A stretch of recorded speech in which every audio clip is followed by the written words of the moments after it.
for our rocket in an external force, we had the rocket equation, which we wrote as mass of the rocket. Now remember, this is a function of time times the derivative of the rocket, dr dt. And we also had this second term that came from the ejecting fuel. Now, from our mass conservation equation, we can rewrite this equation as a differential relationship that the change of mass of the fuel in time is equal to minus the change of the rocket. It doesn't matter which side we put the minus sign on. So now I want to interpret this equation in a different way, and it will come back to what we mean by our system.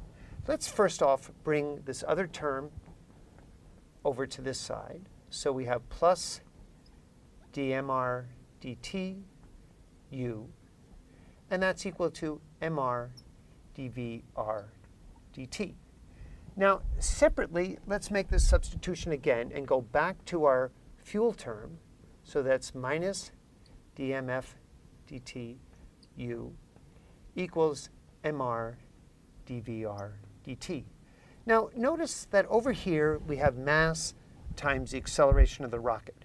So if we just rethought our system as simply the rocket, mr, then we have two forces acting on the rocket.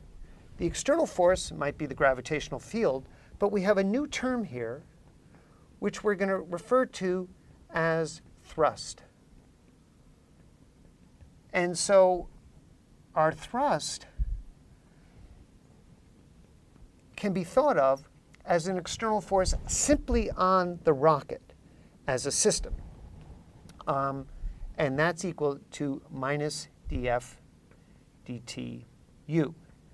Now, again, if I chose j hat up, let's just look at this in components, then our thrust as a vector, we'll write it as a y component, is equal to minus dm fuel dt.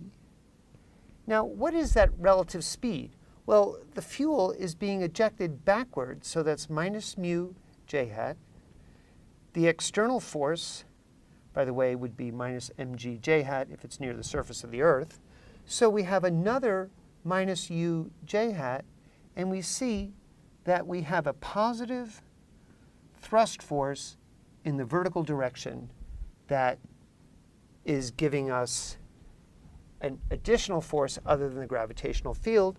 And in Cartesian, in our unit vectors here, we have minus mg plus dm fuel dt times u is equal to mr dvy dt of the rocket.